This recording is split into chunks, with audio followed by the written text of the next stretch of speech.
Welcome. I'm Jim Cathcart, your host. Today we'll be talking with two educators who are part of a new concept in education, the University of Austin, Texas, UATX. They are Dr. Michael Shires, Chief of Staff and Senior VP for Strategy and Operations, formerly at the School of Public Policy at Pepperdine University, and Dr. David Ruth, Dean, Center of Inquiry for Science, Technology, Engineering, and Mathematics, STEM, a former permanent military professor and submarine officer for the United States Navy. Welcome, gentlemen.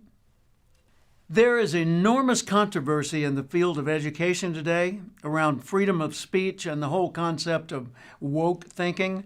In fact, in her recent book, How Woke Won, author Joanna Williams said, "One exciting new development in higher education, the University of Austin, committed to the fearless pursuit of truth.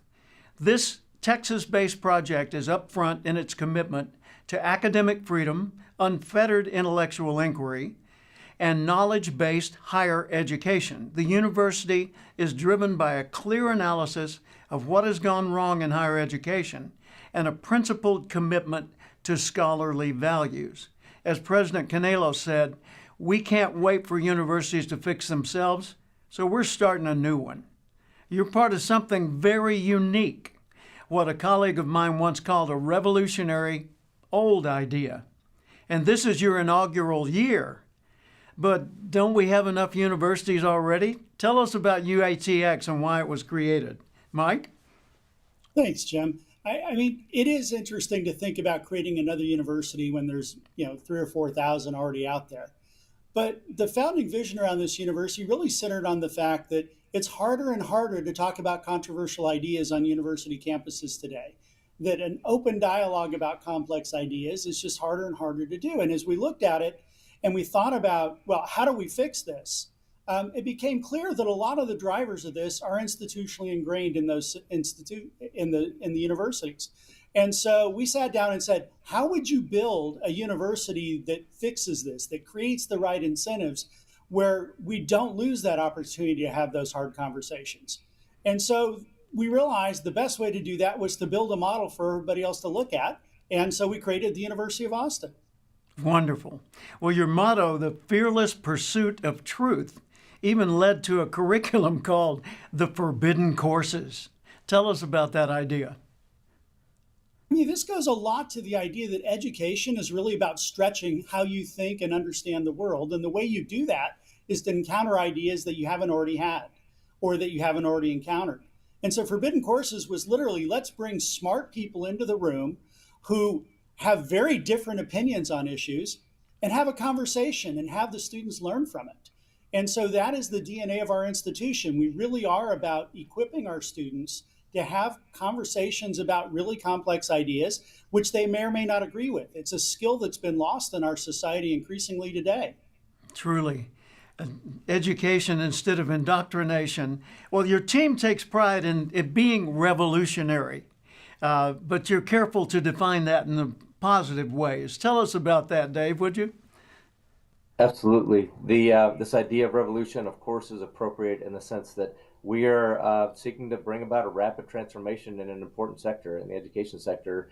And so in every way, we intend to be revolutionary in that sense. But often when you hear the word revolution or revolutionary, you think of armed rebellion, fires, encampments, chants, and breaking things down. And we want to bring a revolutionary model that looks like a building model. So we don't want to tear things down. We want to build things up. And that's the way we want to be different. Very good.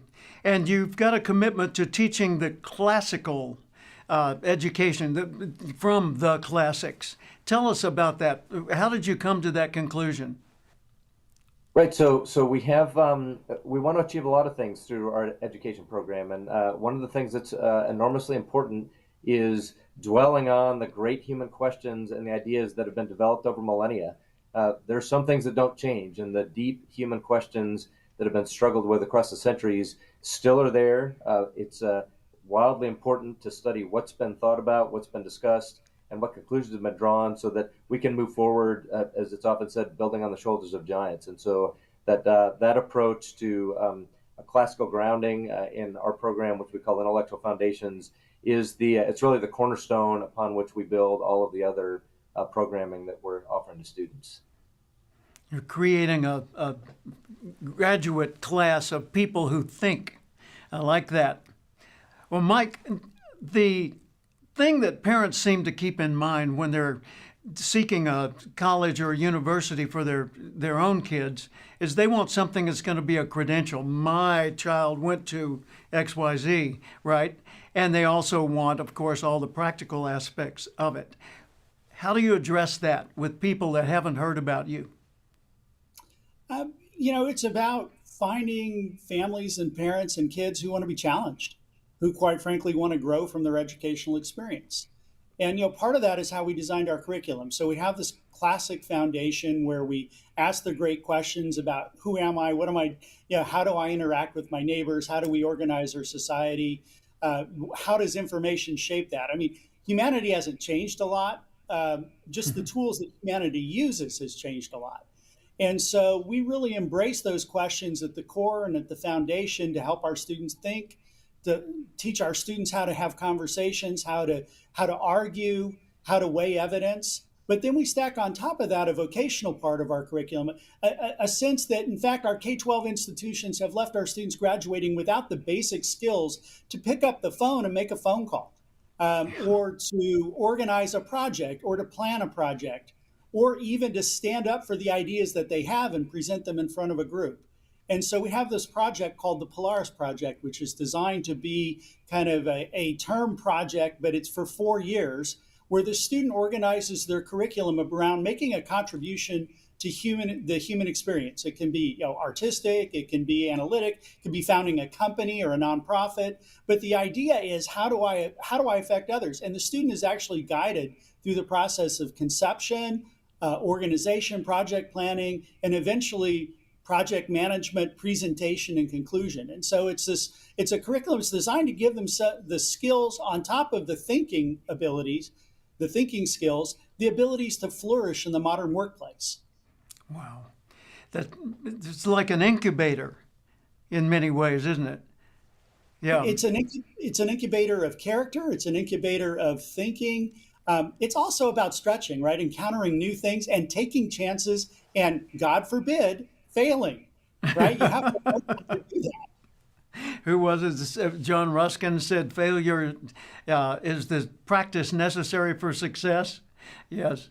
Well, David, you've got a really impressive faculty, and they come from so many diverse places and contexts. Tell us about how the faculty was selected and what kind of a group you have assembled. Sure. First, let me say I'm extremely proud of the group we've gathered together and humbled to be their colleagues.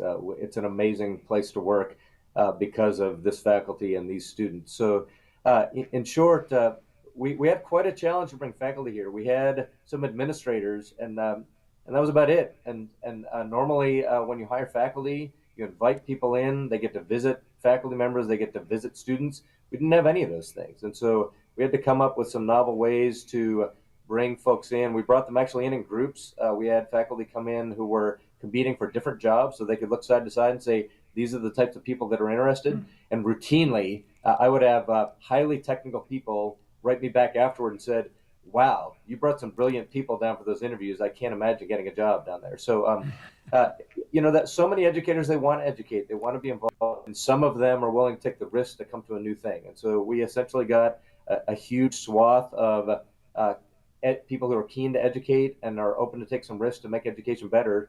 And I don't know if this is normal or not, but 100% of the candidates we offered jobs to accepted. I think that's a sign that we brought great people in and that we were offering a thing that was worth them signing on for. Remarkable. Michael, could you share with us some of the places these people came from? Because I was reading over the list and it really impressed me. Yeah, it reads like, I won't say a who's who, but it's top research universities across the country. I mean, these are qualified PhDs from, the Michigans, the Penns, the Arizona States, the major research universities that are leading. And by the way, institutions largely that are leading in innovation. that are looking at higher education as not, this thing we've been doing for 100 years where we lecture, but where the faculty actually reach out and touch the students' lives. And in our faculty model, this is one of the things that's exciting about being here. These folks want to build it anew. I mean, it's part of why I came. It's part of why Dave's here. It's how do we create a university that does it right in an era where we have all these cool new tools and technologies that we can actually keep the cost of doing that down. How do you select your students for admission? We've had the opportunity to come up with new processes for everything, and so we have a constitutionally based admission system. We have a constitution that says students will be selected for the following quantity or qualities and not for these other things. And so we select students on academic capability and the capacity for leadership and creativity. We are blind. The admissions committee is blind to where they came from, whether they're a man or woman, whether they're black, brown, or purple. We are selecting on these features that are based on qualities that are going to contribute to the education environment that are not always easily measured. It's tough to say what's someone's capacity for leadership, but we have some ways to do that. And our admissions committee is educators. The admissions committee is the director of admissions, the provost, and the deans. We believe that the right way to get students that will be the right fit for the curriculum are the educators who built the curriculum, as opposed to a separate entity of admissions officers who might have other incentives and so forth. So those are the main things I'd say about our admission system here at Austin. Thank you, Dave. Michael, your students are getting a scholarship you call the Founders Scholarship, and the first 2 years of students are already funded by those scholarships. Now we're talking about a $130,000 educational gift for those students that raise their hands and enroll. How does that work? Tell me about that. Well, I mean, I think the first and most important thing about this is we wanted the best students. We want our students in these cohorts that are coming in this institution that are going to build the culture of the university to be founders with us. And so we wanted highly motivated individuals who were willing to embrace the challenge of education. And these are young people, right? I mean, these are kids that are graduating from high school or, students who've been in other institutions. And so, we wanted them to come and build our student community and culture. We wanted the very best. And quite frankly, students who didn't sit and watch. I mean, I think, Dave was talking about, our admissions process and the criteria. We wanted students who could thrive in a rigorous environment, but who were not passive about the world around them, that were leaders and that wanted to embrace challenges and to take them on. And so part of that thinking was, okay, for us to have students that take a chance on this, and we are not fully accredited yet, so they have to take a small chance on us that, in fact, we'll get that accreditation, and we will. But, it's a process that takes 5 years to do. And so they were going to graduate from an institution and bear a little bit of the risk. And so we felt it was appropriate to go out and talk to donors and say, this is what we want to do. These are the students we want to attract. And they were very supportive. And, they provided us with the resources to be able to fund these scholarships for these students. And so part of the cost of doing that, of course, is they get to do the extra work. They get to build a student government. They get to build student clubs. They get to set the norms for the next generations of students who are coming to the University of Austin and to model that. If you think about it, most universities, when you're a freshman, there's seniors there that, kind of show you the ropes as things unfold. For these students, not only do they not have those mentors, they have to figure out how to do that for the next cohorts that are coming after them. So it's really exciting. We've got phenomenal students.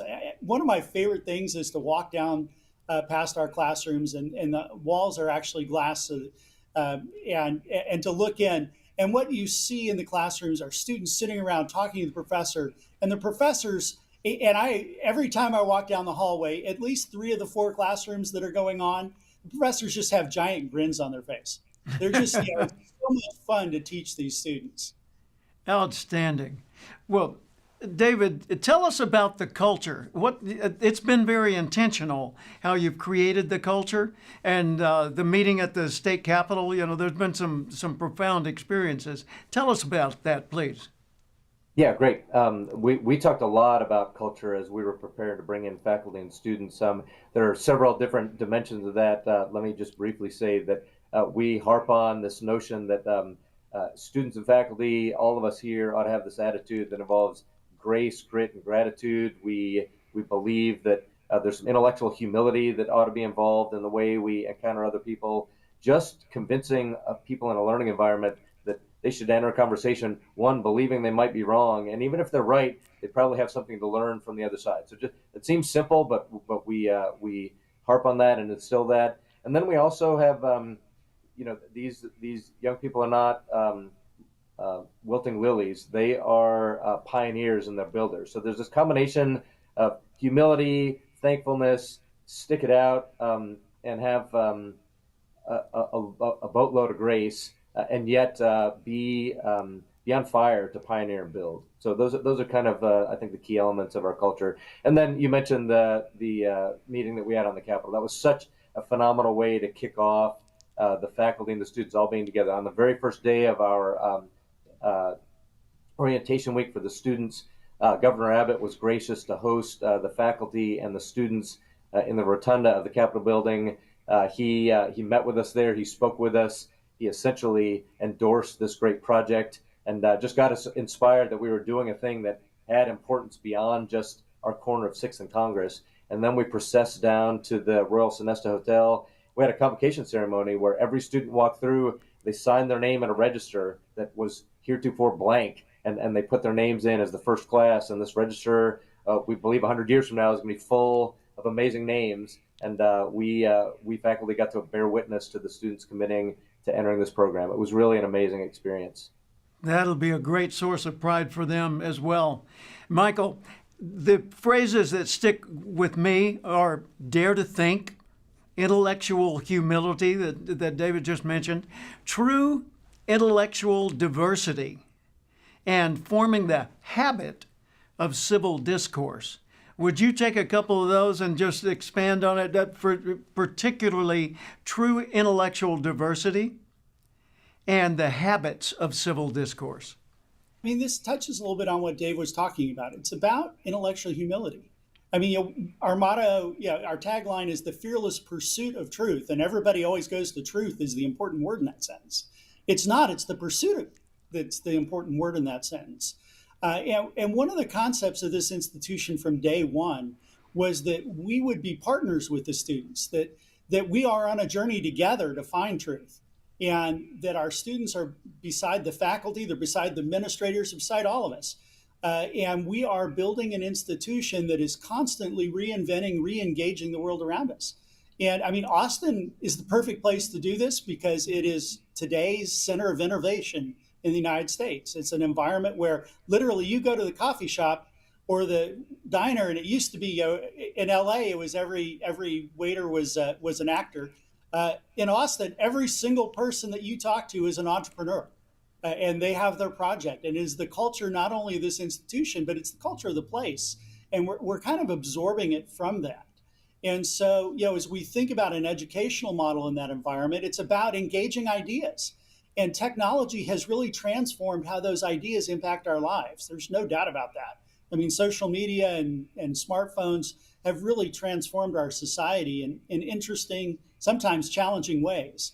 And so as we think about how you operate in this world today, part of the skills that we're going to be imparting to our students is how to take those traditional time-held values of having conversations, engaging others with different ideas, working together for common solutions, how you take that in an environment where you can literally isolate on your phone and not talk to people, how you can be leaders and models and actually make things happen in the communities around them.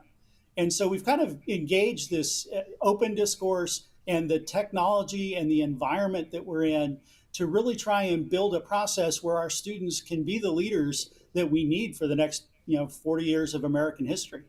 Yeah.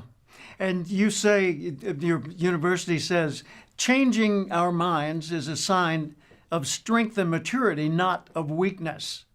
I like that. And philosophy seems to be at sort of the foundation of everything you do there.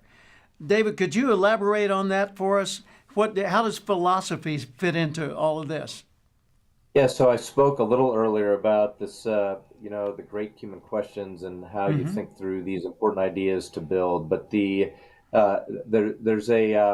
just an important uh, feature of this place that involves getting students to think logically, put ideas together in a way that is thoughtful and consistent and leads to strong conclusions.